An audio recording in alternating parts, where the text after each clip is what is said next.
Shabbat Shalom, Parashat Nasso, and the eve of the holiday of Shavuot. Parashat Nasso is the longest parasha in all of the Torah, packed with wonderful themes. But there is a common thread that runs through all of these themes, and it all crystallizes around the word of the name of the parasha, Nasso, carrying a burden, or elevating, depending on how you look at it. The parsha really is a natural continuation of last parsha, where we learn about the three great families of the Levites and their responsibilities towards the Mishkan, towards the tabernacle. Each family had a very specific designated job.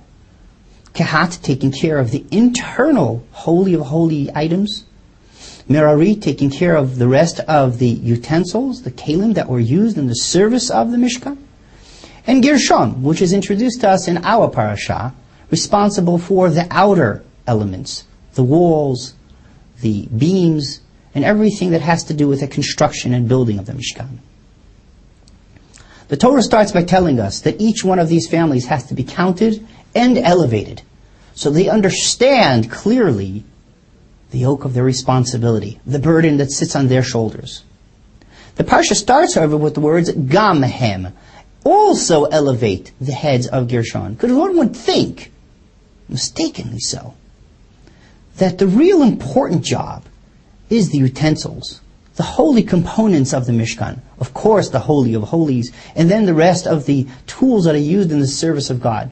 After all, the role of the family of Gershon is more like, we could call them construction workers.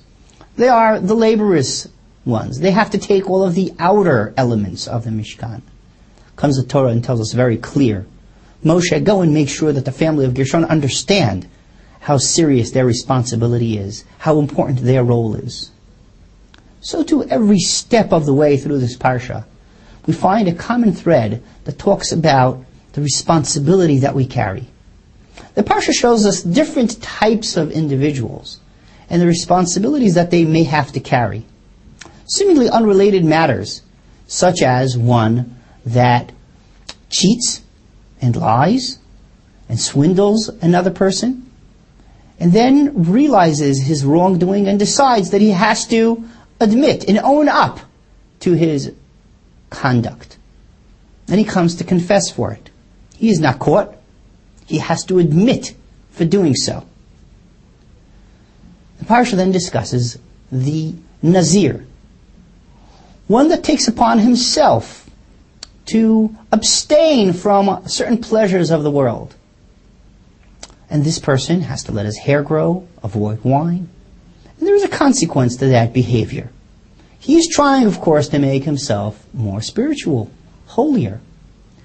Then the Torah discusses the very difficult episode of a woman who is accused by her husband of adulterous behavior, and the entire procedures in which a sotah is brought to the Beit HaMikdash in front of the Kohen and is given the special waters to drink because she refuses to accept or confess to her behavior.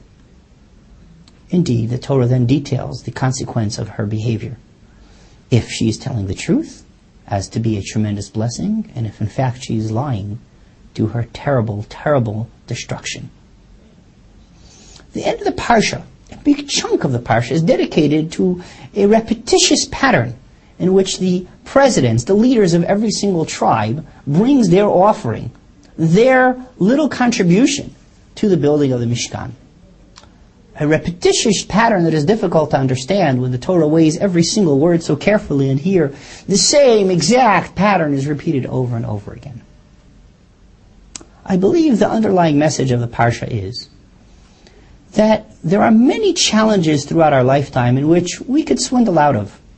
In fact, it is totally up to us to understand and appreciate the role that we have.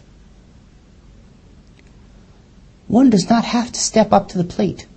One does not have to challenge his wife. A woman does not have to stand her guard and insist on her purity. There are many situations which we could go through in life avoiding real challenges. But the Torah tries to tell us that each and every one of us has a burden to carry.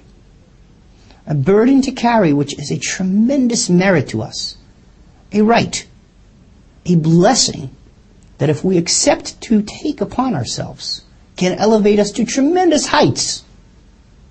And yet, often when we find ourselves in positions of leadership, we tend to become quickly spoiled. We get caught up in the role that we have in our self-importance. We want everyone else around us to take on all the laborious tasks, all the menial tasks.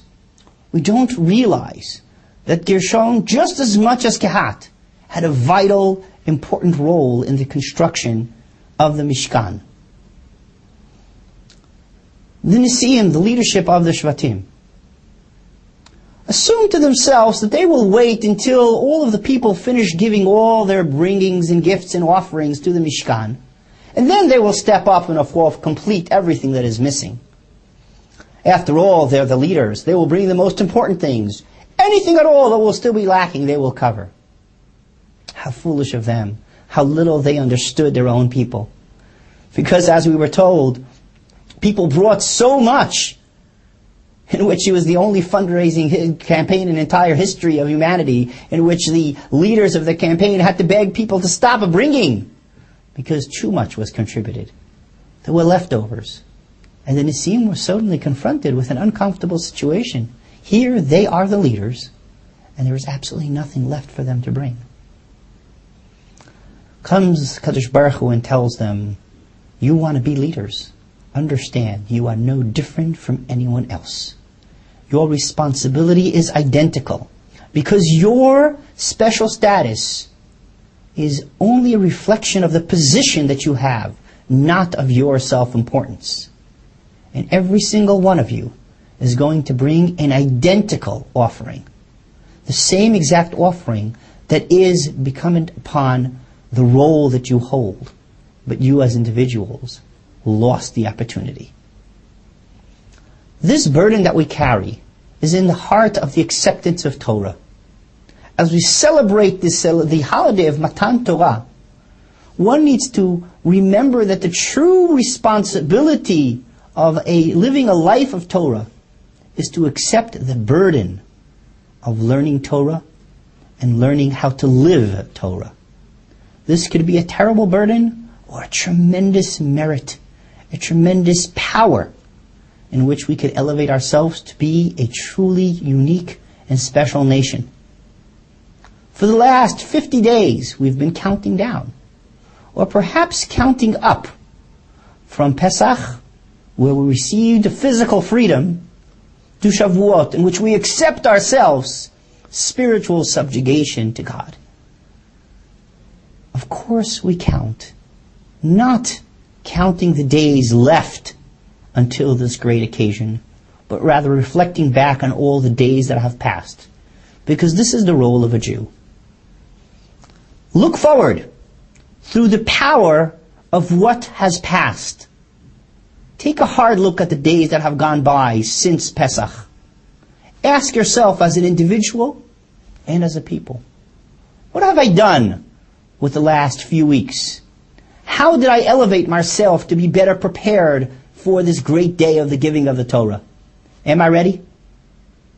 Did I use every moment, every day, every week to make myself into a better person, to elevate myself to a degree in which I could stand on Har Sinai and accept Torah? Yes, time is running down. Just a few more short days. Use the power of what you've done. And use the power of the time that is left to accept upon yourself the heavy burden that rests on our shoulders. The heavy burden that allows us to stand tall and strong and reach higher and higher. To stand close to Kadosh Baruch Hu as the people of the Torah, living the life of Torah. Shabbat Shalom and Chag Sameach.